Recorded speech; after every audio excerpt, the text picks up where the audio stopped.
Honorable panel speakers, BRS party వారు BC కులగణనపై కొన్ని అవాస్తవమైన మాటలు మాట్లాడి వారి విషయంలో నిరసన తెలియజేస్తూ వాకౌట్ చేయడంపై నేను కొంత క్లారిఫై చేస్తాను. ఒకటి, వారి సమయంలో 10 ఏళ్ల పాటు బీసీలకు ఏమీ చేయకపోవడం, ఏమీ చేయలేదు.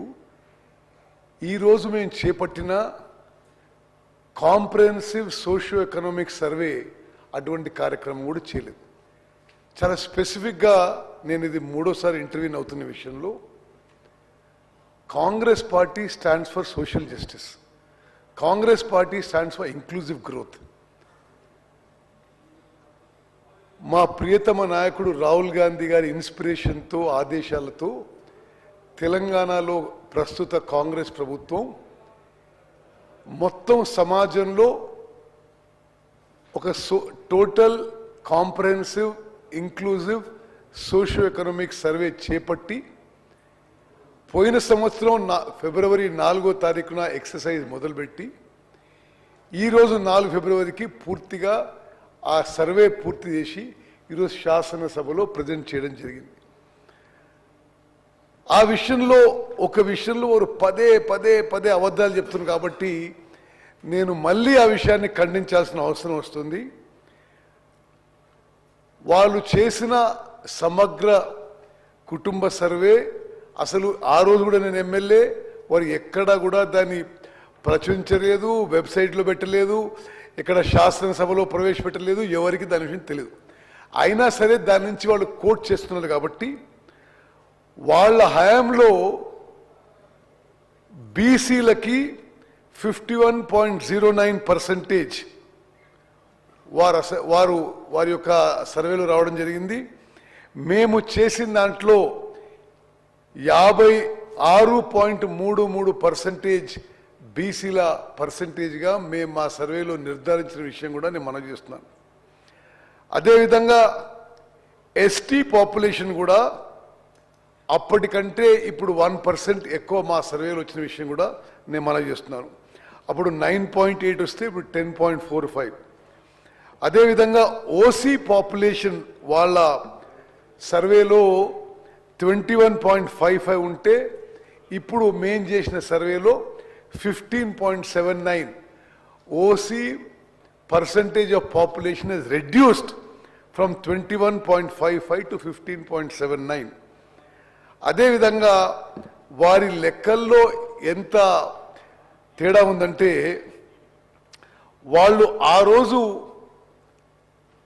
వారి సమగ్ర కుటుంబ సర్వేలో చేసిన లెక్కలు మొత్తం లెక్కబడితే, ఇప్పుడు ముందు ముఖ్యమంత్రి గారు చెప్పారు అది 114%కి వస్తుంది. మరి ఆ విధంగా ఒక పూర్తిగా అవాస్తవాలు, అబద్ధాలతో వారి యొక్క ఈ డిబేట్లో కూడా వారు అబద్ధాలు మాట్లాడే విషయం నేను తెలంగాణ సమాజానికి తెలియజేస్తూ, మరోమారు మీ ద్వారా ఇక్కడున్న సభ్యులకి, యావత్ తెలంగాణ సమాజానికి మేము మరోమారు మా ప్రభుత్వం పూర్తి చిత్తశుద్ధితో, కమిట్మెంట్తో, సిన్సియారిటీతో సమాజంలో అణగారిన వర్గాలకి, బలహీన వర్గాలకి, weakest of the weak, poorest of the పోర్కి, బ్యాక్వర్డ్ క్లాసెస్కి న్యాయం చేయడానికి ఈ సోషియో ఎకనామిక్ సర్వే చేపట్టడం జరిగింది. రాజకీయంగా రిజర్వేషన్స్లోనే కాదు, ఎకనామిక్గా, ఎంప్లాయ్మెంట్లో, ఎడ్యుకేషన్లో, అన్ని రంగాల్లో మా ప్రభుత్వం మరి బీసీలకి న్యాయం చేయడానికే మేము ఈ సోషియో ఎకనామిక్ సర్వే చేపట్టడం జరిగింది. మా నాయకుడు రాహుల్ గాంధీ గారు చాలా స్పష్టంగా తెలంగాణ ఎన్నికల్లో ఇచ్చిన హామీ మేరకు తెలంగాణలో సామాజిక న్యాయం కొరకు మేము ఈ సోషియో ఎకనామిక్ సర్వే చేపట్టడం జరిగింది. వారు నిన్నగాక మొన్న పార్లమెంట్లో మాట్లాడారు. పార్లమెంట్లో బయట అనేక సందర్భాలుగా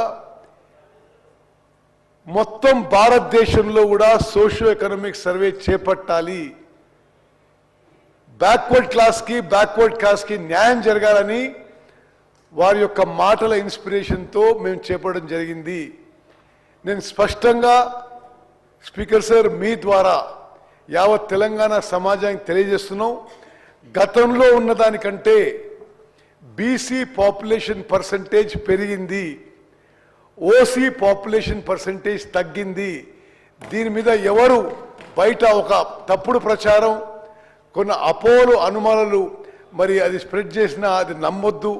కాంగ్రెస్ ప్రభుత్వం సోషల్ జస్టిస్కి, ఇంక్లూజివ్ గ్రోత్కి మేము కట్టుబడి ఉన్నామని చెప్పి నేను మనవి చేస్తూ, మరి వారు వాకౌట్ చేసిన విషయం కూడా అది పూర్తిగా అబద్ధాలు అవాస్తవాల మీద బేస్తుంది, అది కూడా ఖండిస్తున్నానని చెప్పి మనవి చేస్తూ ముగించుకుంటున్నాను.